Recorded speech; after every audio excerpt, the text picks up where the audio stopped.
যেই সওয়াব পাবা ওই সওয়াব আল্লাহ দিয়ে দিবেন। আতিনা ফি দারে দুনিয়া না হাসান, আতিনা ফি দারে উকবা না হাসান, ইয়া গিয়াসাল মুস্তাগীসিন ইহদিনা লফতিখারা বিল উলুমে ওয়াল গিনা। হর গরিদে নেক তু তৈয়ার হ্যায়, जो न मांगे उससे तू बेजार है। দুনিয়াওয়ালারা চাইলে বেজার হয়, আল্লাহ কয় আমার কাছে না চাইলে বেজার হই। দুনিয়াওয়ালারা বেজার হয় কেন?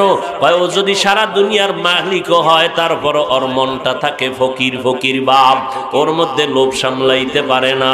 দুনিয়াওয়ালাদের অভাব শেষ হয় না, আর আমি আল্লাহর কোনো অভাব নাই।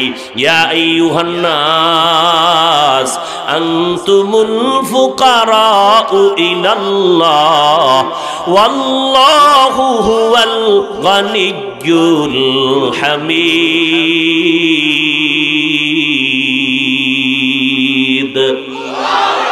गर तवक्कुल मी कुनी हर सुबह शाम, मेरा सानात रिश्ते तू अजला मकाम जुज़्बा हक ची जे मखाज इंसो जा फजले उ आमस्ते दर जुमला जहा। कार काছে যাইবো? আমার নবীজির থেকে বড় পীর সাহেবের কি নাম? কি নাই? কেন? মাইজভান্ডার, আটরশি, দেওয়ানবাগ, রাজারবাগ, কুতুববাগ, আজমির, কেউ না। আমার নবীর মতো দামি। কেমন দামি? যার কোনো তুলনা, যার কোনো গুণা নাই। এখন কোন চোরার ঘরের চোরায় যদি কয় মুহাম্মদের মানি ঠিক, নিষ্পাপ মানি না। নিষ্পাপ নিষ্পাপ নিষ্পাপ। আর এক চোরায় কয় মুহাম্মদের মানি ঠিক, শেষ নবী মানি না। কারে মানবেন? কারে মানবেন? এই দুই চোরার মধ্যে কারে সমর্থন করবেন?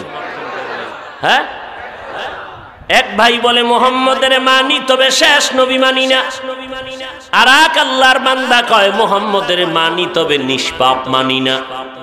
এক ভাইয়ের নাম কাদিয়ানি, আর এক ভাইয়ের নাম মওদুদি। কারে মানবা? কথা আওয়াজ ছোট হয়ে গেছে। হ্যাঁ, একজনেরও না।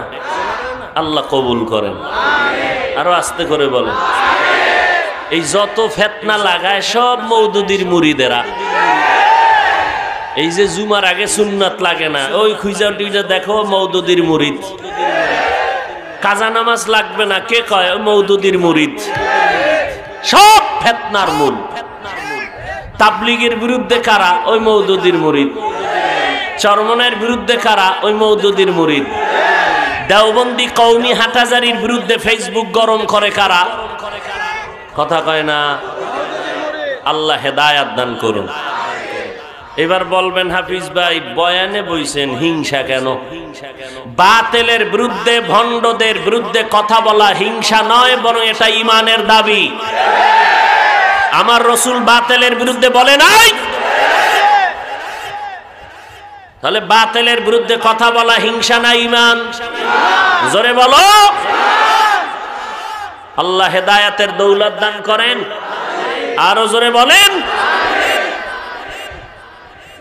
আল্লাহ তাআলা বলেন আমি মানুষ বানাইলাম ইবাদতের জন্য।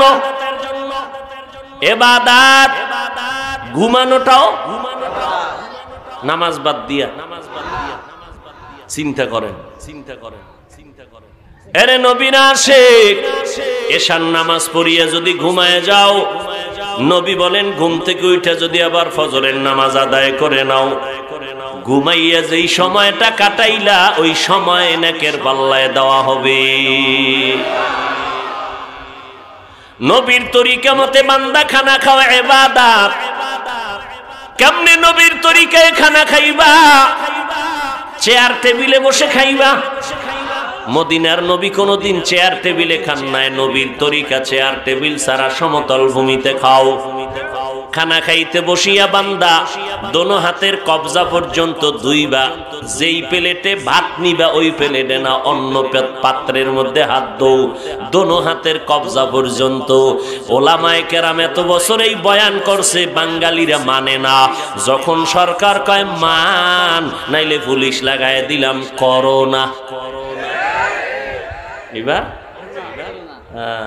তাহলে ওই জায়গাটার দাম বেশি।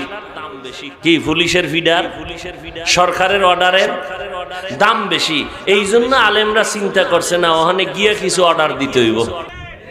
কথা বুঝেন নাই? এই চেষ্টা করছেন হাফিজি হুজুর শাইখুল হাদিস রহমাতুল্লাহ আলাই, মুফতি আমিনী রহমাতুল্লাহ আলাই, চরমনের সৈয়দ ফজলুল করিম রহমাতুল্লাহ আলাই, এইভাবে সব ওলামায়ে কেরাম কোনো না কোনো উপায়ে চেষ্টা করেছেন। আর আমাদের কাজ হলো চেষ্টা করা, আর চেষ্টাটা হতে হবে রসুলের তরিকায়, না মন গড়া।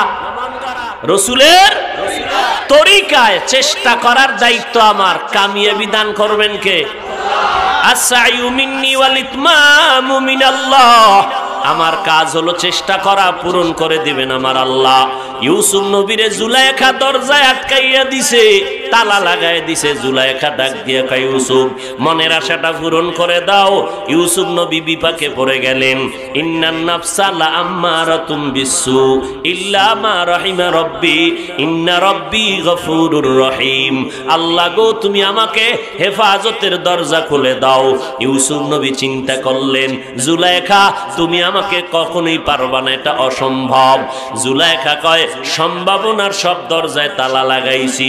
ইউসুফ নবী ডাক দিয়া কয়, জুলাইখা দরওয়াজায় তালা লাগাইছো তুমি, ধাক্কা দিব আমি, দরজা খুলবেন আমার আল্লাহ।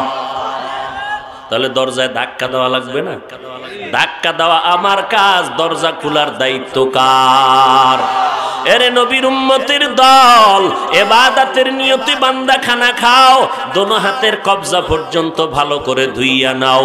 এরপরে বান্দা দস্তারখান বিছাইয়া তুমি খানা খাও। প্লেটের নিচে দস্তারখান বিছাইছে, চাদর চাদর বিছানার চাদর, এর মধ্যে বইলাম, প্লেট রাখলাম, তা দস্তারখানের মর্যাদা থাকলো? থাকলো না। তো এবার দস্তারখান বয়ান না করতে না করতে এমন একটা সময় আসবে মানুষ দস্তারখান চিনে না। আবার আহলে হাদিসরা তো কয় এটি কিছু লাগেই না। তাহলে মানুষ আমল থেকে দিন দিন দূরে সরে যাচ্ছে। ওলামায়ে আহলে হকরা চায় বান্দার সাথে আল্লাহর সম্পর্ক গভীর করবে সুন্নতের জোড়া দিয়া, আর বাতিলরা চায় উম্মতকে আমল থেকে দূরে সরাবে। কথা ঠিক না? আল্লাহ হেদায়াত দান করুন। নফল ইবাদত লাগে না তো তাকে জিজ্ঞাসা করেন, ও মাওলানা সাহেব, আপনি কি আবু বকরের থেকে দামি বক্তা? না। ওমরের থেকে দামি মুফাসসির মুফতি? কয় না। তো আবু বকর জান্নাতের টিকিট পাইয়া ইশরাক আউয়াবিন চাষ, তার তাহাজ্জুদ, তার সারা রাত নফল নামাজ পড়লেন কেন? জবাব দেন। কথা বলেন না কেন? ওমর সারা রাত নামাজ পড়ছেন, কথা বলেন। সাহাবায়ে কেরাম নফল ইবাদত করছেন, তাহলে নফল ইবাদত লাগবে না যারা বলবে, বুঝতে হবে তারা সাহাবাদেরকে মানে না। যারা মানে না এরা ৭২ দল জাহান্নামীদের অন্তর্ভুক্ত। আল্লাহ হেদায়েত দান করুন। আমাকে হেদায়েত আগে চান, আমরা যেন ওই বাতিলের রাস্তায় না যাই। কি আর একজনের হেদায়েতের দোয়া করেন, নিজেরটা আগে করেন। এই যে এখানে ওয়াজে আসছেন, এত ওলামায়ে কেরাম আজকে এই গ্রামের মধ্যে, অথচ এমন আশিকে রাসূল এখানে আছে আজকে ফজর ভরে নাই। কি জোরে কয়, মনে হয় যেন আমি সব অপরাধ করছি। জোহরের নামাজ পড়ে নাই, আসর পড়ে নাই, মাগরিব পড়ে নাই, এশা তো সামনে, কয়জনে পড়ে আল্লাহ জানে। এখানে এলান হবে, নামাজ হবে, সবাই দেখবেন একদল ওই দৌড় রাস্তায়, চিন্তা করে বাসায় গিয়ে নামাজ আদায় করুন। হুদা একটা ধোকা দিল। অথচ জিজ্ঞাসা করেন, ভাই নামাজ লাগবে নি? কয় লাগবে। কয় ওয়াক্ত? কয় ৫। ২ এক ওয়াক্ত ছাড়লে? কয় না, সমস্যা হবে, ছাড়ার কোনো উপায় নাই। অথচ আমরা যে পড়ি না, একবারও কোনো আফসোস অন্তরে আসে না। অথচ নবীজি বলেন, বেঈমান আর মুসলমানের মধ্যে ব্যবধান নামাজ। বেঈমানেরা নামাজ পড়ে না, মুমিনেরা নামাজ ছাড়ে না। নামাজ কয় ওয়াক্ত? জোরে বলেন। মাঝে মাঝে 2-1 ওয়াক্ত ছেড়ে দিলে কোনো সমস্যা হবে? হবে হবে বলার পরে যদি না পড়েন তো ফিডা কেমন খাইবেন? কম না বেশি?